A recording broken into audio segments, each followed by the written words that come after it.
Hi, I'm Bert Hovander. Today we're going to make some sanding discs. They're quick release, roll-off, whatever you want to call them. Quarter of a turn, you put them on, take them off. Easy to make a whole set. What you're going to need would be some Velcro material. You can get a 1 foot by 2 foot from Klingspor.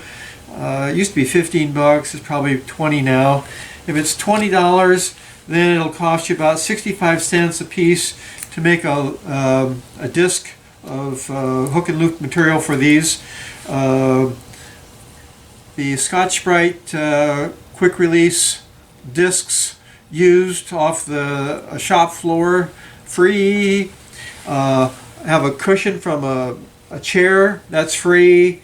So the only costs you really have, and I have a can of contact cement, that was free.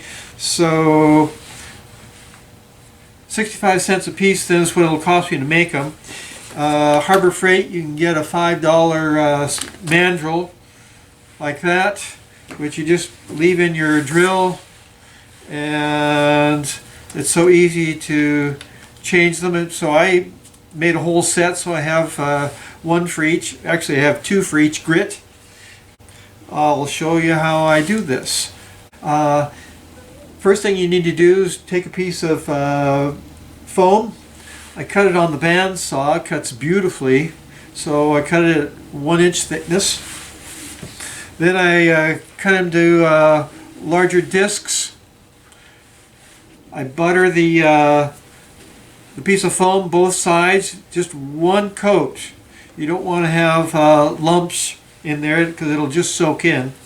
And then after it's dried, I will butter up a roll-lock disc and glue it on there. And I'm going to experiment with this today. I will try to either shape this first and then I usually shaped it first and then put the hook and loop material on it. But I'm going to try to make it so that I can put the roll-lock on and the hook and loop at the same time and then shape it. It'll give me a guide as to how much of a taper to put on it so that it touches the roll-lock and the hook and loop. That's all there is, and it's a matter of how you decide you want to cut things. You can, the foam can be cut once it's only 1 inch thick. You could cut it with a pair of scissors. You could use a big sharp knife, or in my case you can just use a chunk of pipe that basically is a big stamp and will cut my round circle for me. Okay, let's go and cut one slice on the bandsaw, and I will set that up and be right with you. Okay, we're ready at the bandsaw, and we'll just cut a slice off. Here we go.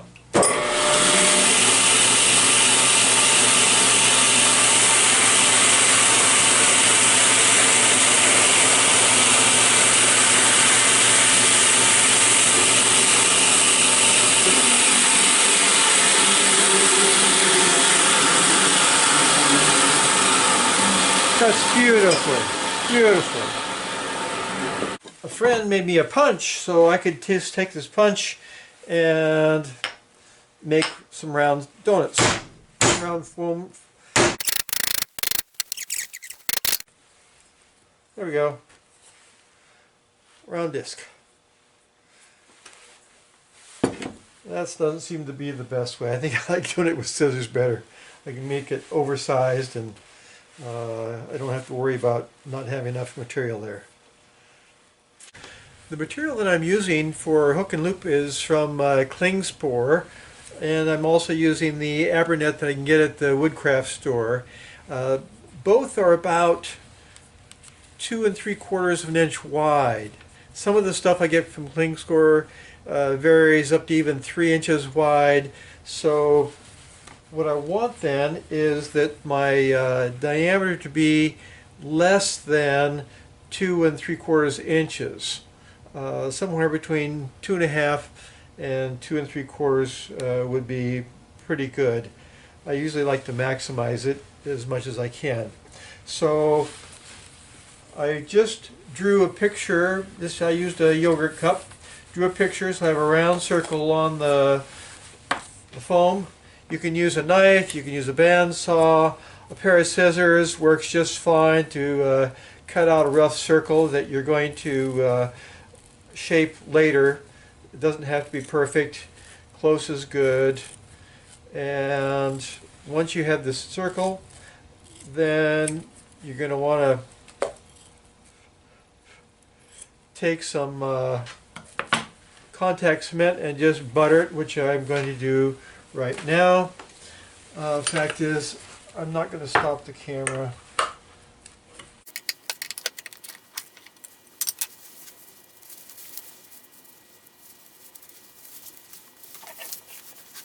Okay, what's important is that when you butter these, you'll want a thin layer on there. You can't do it more than just kind of get it buttered well the first time. Don't sit there and apply and reapply it. That's probably good there. I'm going to go ahead and do both sides while I'm at it.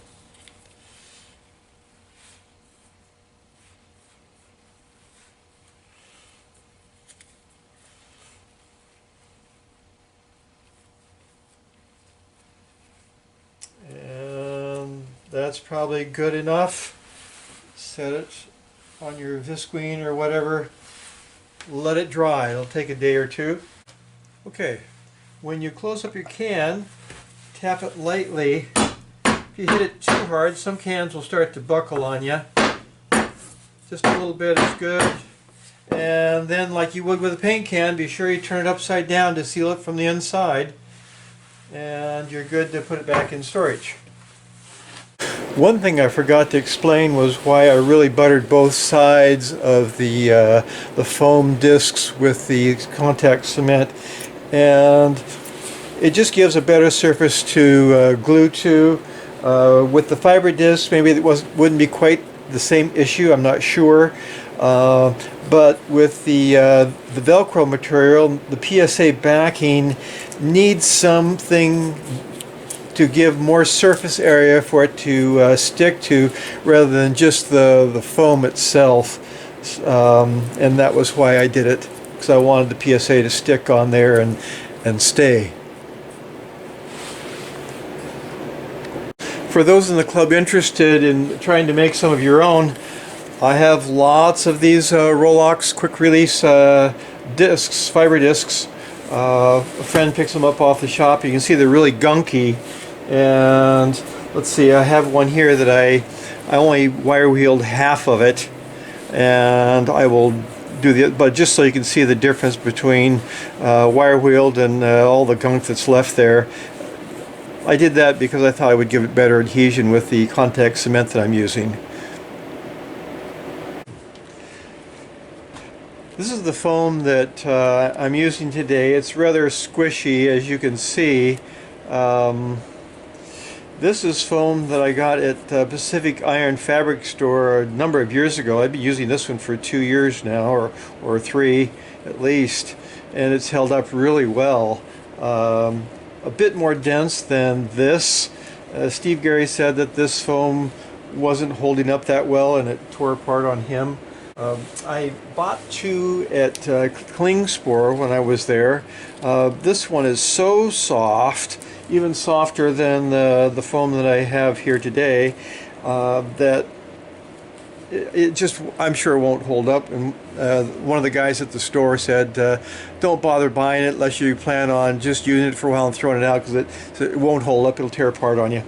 And the other one they have, which is much more firm, is so firm it's like a rock, and that wouldn't conform to the inside of a bowl very well. So I don't find this one very useful. You could use it on the outside perhaps, on a flat spot, but I have not used either one of these. Okay, I have 3. I'm going to butter these up. I don't have to worry about them too much. These I've already buttered both sides, and that's basically to seal the pores so that when I glue the Scotch-Brite pads on, that they'll actually stick and give them a base to hold on to. I'm not that worried about putting all that much on the Scotch-Brite pads, just enough to get them well covered. And I don't care if they soak into the Scotch-Brite pads. It's not going to affect how they adhere to the Twisto part of it on the end. But this is sealed. I just don't want the contact cement penetrating deeply into it and leaving lumps and hard spots. And I'll just butter up these others rather quickly. And then I'll let them sit for about 15 minutes or so, something like that. I don't remember how long I need to wait. When it tacks up, this particular contact cement is really very old, and I don't know how long it'll take to tack up. We'll find out. I'll be sure you can get the edges real well.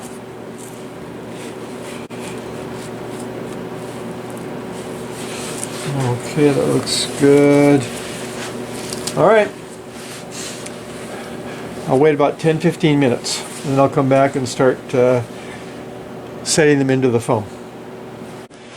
In the past, I just eyeballed it, took my little Scotch-Brite fiber disc and stuck it visually in the center.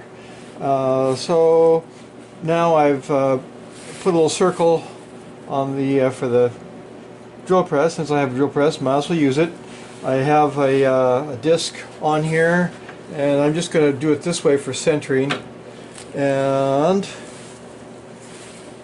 it's been like not even 10 minutes that I've let them sit, and I think they're going to stick just fine. So there's one. Oops, I need to turn it the other way. Whoa, it is sticking. Okay, press it in so that the edges all get well adhered to. Okay, let's do another one.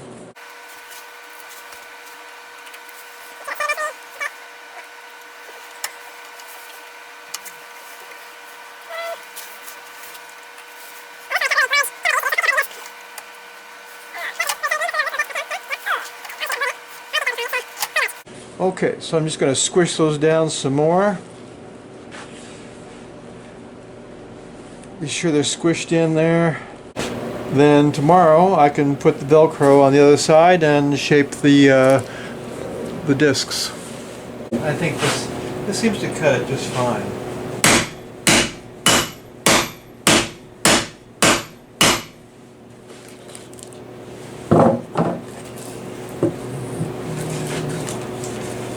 Almost.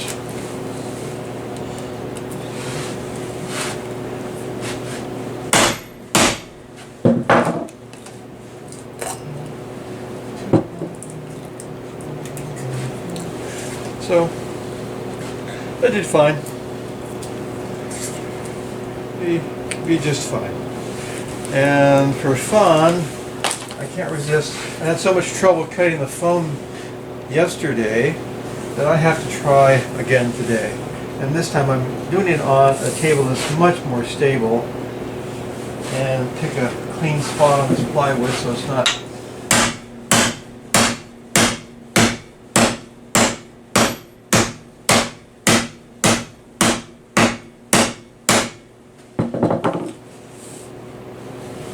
almost.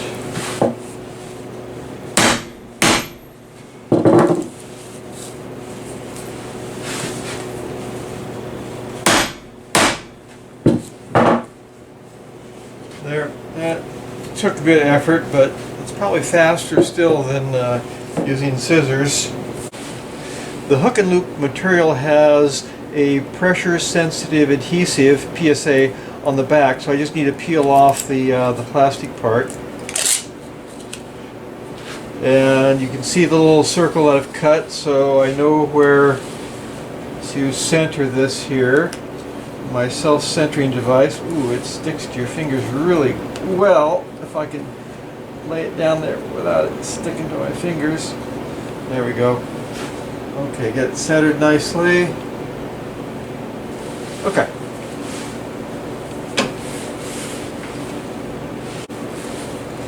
So, one down.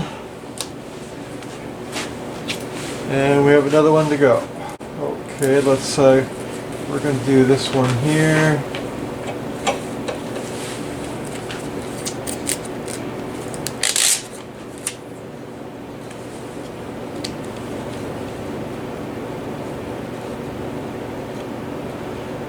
Okay, this is a total experiment. I'm not sure if I can do this, but I'm surely going to try.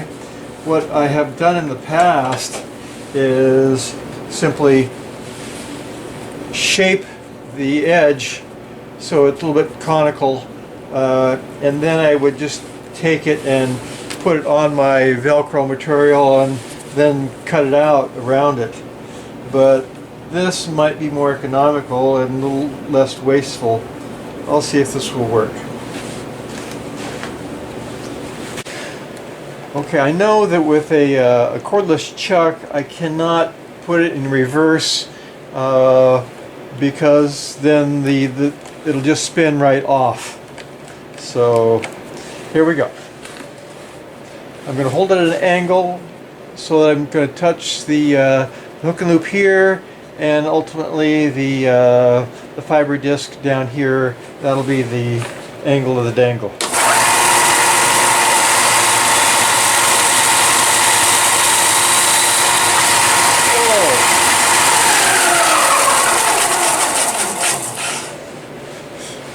Whoa, what happened? What happened? What happened? Okay, let's start over. Okay, I strongly recommend that you go ahead and put a fresh 80 grit belt on your belt sander and hit it with a very light touch, okay? And let's go ahead and just turn this thing on.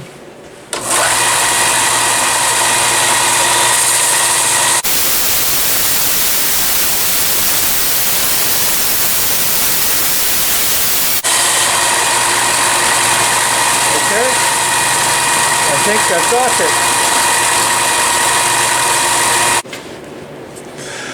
it. My takeaways from doing this project today were that using the punch actually is more efficient in cutting the circles for the foam as well as the Velcro material.